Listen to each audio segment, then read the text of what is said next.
It got to the point where I didn't want to post this on YouTube, but then it was just like I had already recorded the audio, so... because I stand by my opinions, but anyways. How many moons are there in the sky? A question with a seriously horrid answer, not in the way that it was horrific or horrifying, or in a way that matters at all. The main tagline of the event was relevant, so we could focus on Kavi and O'Haven, or Tanari and Sino, or Cephas and Sino, which is fine. These are all characters which care deeply about one another and are connected. However, which character asked a question and was used some promotional material? Layla, not Sino, or Kavi, or Cephas, or O'Haven, Layla, who isn't even given out for free inside of her own event. Instead, for some reason, that's Kale. So, the most recent Summer Genshin Impact event about exploring ruins generally could have just been an email. In the grand scheme of things, it had some Nephil lore, yes, and it did in fact reveal one of Layla's ancestors was connected to the Doctor. While interesting, nothing in this event had anything to do with the moon, which was one of the main phrases used to promote the event side of the update. The current version of Genshin Impact, one this event was inside of, is called Song of the Moon. The event was 1% moon, 4% Layla, and 95% boring dynamics we've seen about 50 times already. Minus Cully and Amber, they at least have a reason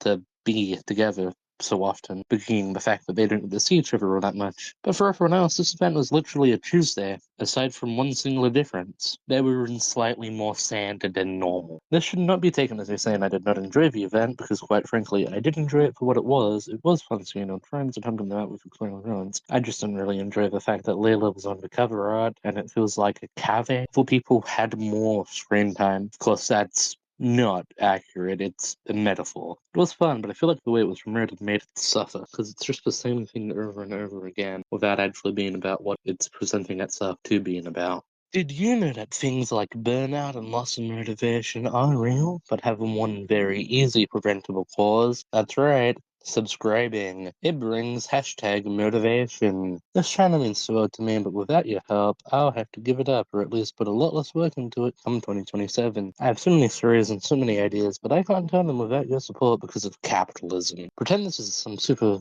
awesome pitch, because I don't know what else to say here. Oh, right, the video. So you see, when you have a game as big as Genshin Impact, there are going to be certain limitations, like the fact that not every single character will be connected, or appear inside of the main story necessarily. That is why a game like this will have events, which hope to tell stories with characters who may not have appeared in the main story, or to bring about more world building, along with build-up for characters. The problem that these events can have is the limited time nature. For example, there was an event all the way back in the first version called Unrequited Stars, where 3 characters were introduced: Fischl, Myrna, and the Balladeer. 2 of these 3 characters had other interactions inside either a story quest like Myrna, was a key part of an arcing quest like the Balladeer. One of these characters only existed inside of events and one quest until paralogicism and the introduction of antidotes, being Fischl. Lore being locked behind limited time events isn't exactly ideal. On the other hand, the exact reverse of this problem seems to be happening now. Instead of any meaningful lore being given to Layla inside of a limited time event, she has about one piece of meaningful lore: that she is a descendant of Helikov, and that her ancestor was once a companion of the Doctor's. The reason this is a problem is because of the way that the event was promoted. Since Layla's themes are heavily connected to the night sky,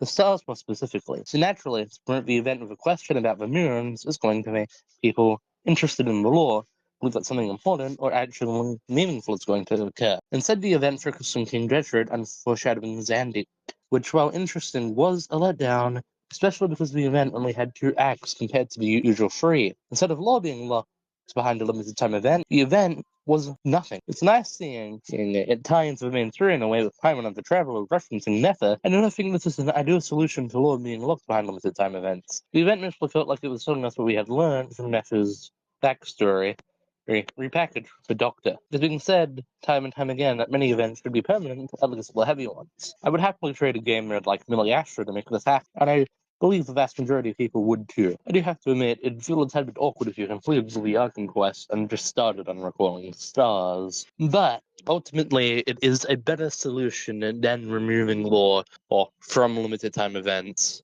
just because we want the key law in the main story as well. Of course, at the end of the day, this is all one subjective opinion, and it's almost bound to be different to the vast majority. I hope Layla gets to show up in Nordcry and have some proper lore relevance, because honestly, she deserves it. To summarize everything I have said today, Layla is a cool character, and she was promoted as the Focus One event, but Focus more in Desert Lore, and have it in a focus on Layla. Events used to have a problem of giving away too much key lore, and for some reason Layla's event gave nothing despite being promoted with Moonlaw. I have high hopes in regards to the future, but Layla deserves a better focused event, especially because it was promoted as something irrelevant, which feels #scummy.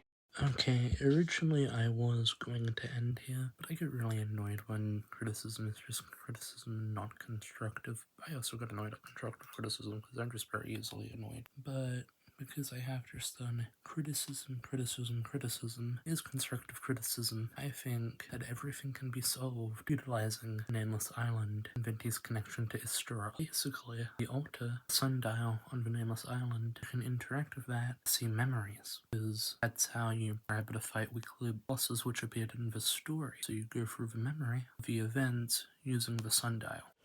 My apologies, these voice lines are being recorded at 12:25 AM. Okay, hello. Before I end this video, I would like to say it replaced 2 video ideas I had, and originally I was going to have a section which was a dive into Layla's character, but on retrospective, that honestly felt like it was just during this out and during time, and that's not really something I want to do, so that's why there's a bit of an awkward cut at the beginning. But anyways, this sums up the majority of my feelings. I feel like I could have gone more into stuff, like how I think Farzan being sent to ruins would have made more sense and whatever she was up to, but that's that. Okay, goodbye.